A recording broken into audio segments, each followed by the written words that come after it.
Hello friends, आपण मानकु मो channel मु स्वागत जनाऊँगी। आपण मानकु ए वीडियो रे मु कहबी आपण मानकर जदि एटीएम कार्ड टी हजि जाइछि कि आपण कोठी हजै दैचंती आपण माने पाउनांती तेबे आपण माने कोन करिवे। एटीएम कार्ड हजि गले आपण माने प्रथमे बैंक को जाई आपणकर एटीएम कार्ड को ब्लॉक करंतु। जदि आपण माने बैंक के बहुत दूर आपण जाई परिबेनी तेबे आपण माने कोन करिवे ध्यान देई सुनंतु। आपण माने जो बैंक रे आपणकर खाता अछि, धर एसबीआई रे खाता अछि, तेबे आपण माने एसबीआई रो ऑफिशियल पोर्टल को ओपन करि दियंतु। देखंतु मु एसबीआई सर्च करिकी ओपन कर देछि। एट देखंतु एसबीआई रो ऑफिशियल पोर्टल टी ओपन कर देछि। एठी आपण माने आपणकर एटीएम कार्ड को ब्लॉक करि परिबे। किपरि ब्लॉक करिवे? आपण जदि ब्लॉक करिया को चाहुचंती तेबे आपण माने बैंक को जाई एहा को कराई नै परिबे। नहले मोबाइल साहाय्य मध्य आपणकर एटीएम कार्ड को ब्लॉक करि परिबे। किपरि ब्लॉक करिवे देखंतु एई जो पोर्टल टी मु ओपन करि देछि। एठी स्क्रॉल कला पर एठी आपणक सामना रे आसीबो। एटा होची एसबीआई रो ऑफिशियल पोर्टल टी, एसबीआई बैंक रो।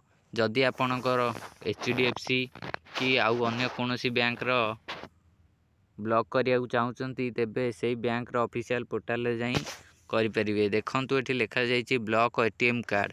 ए ब्लॉक एटीएम कार्ड ऊपर क्लिक करिवे।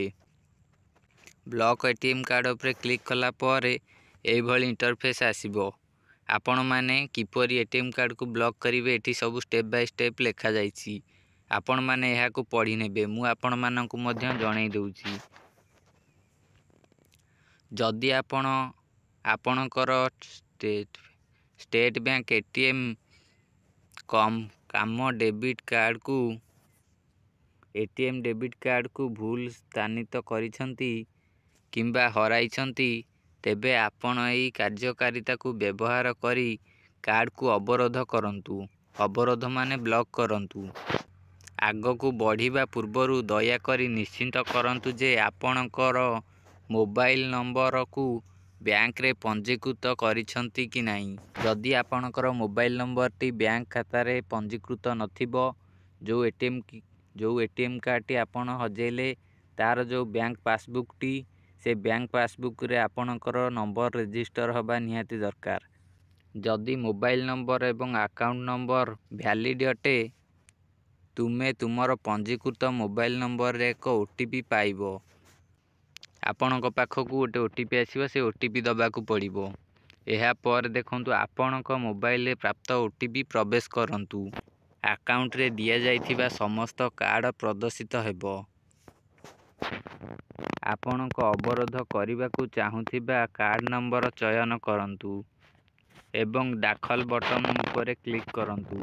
आपण माने जदि थरे ब्लॉक कर देबे तेबे आपण माने एहा को ऑनलाइन ने अनलॉक करि परिबेनी। तळे परवर्ती ऑप्शन अछि, एबे क्लिक करिवा। एहा पर कोन इंटरफेस आसुची देखिबा।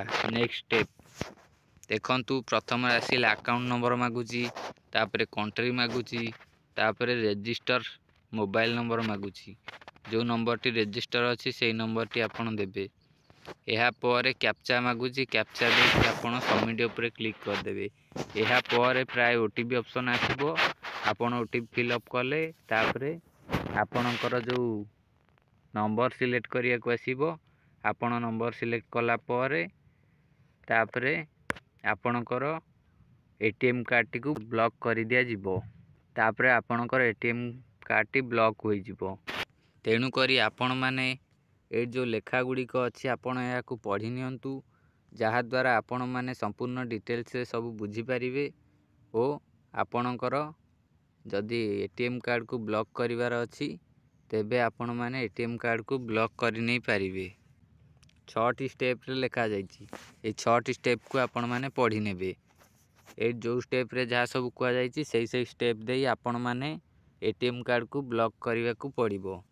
आशा करुछि आपण माने बुझी पारिथिबे। जदि आपणकर कोनोसी प्रकार डाउट रहुछि तेबे आपण माने कमेंट बॉक्स रे कमेंट करंतु।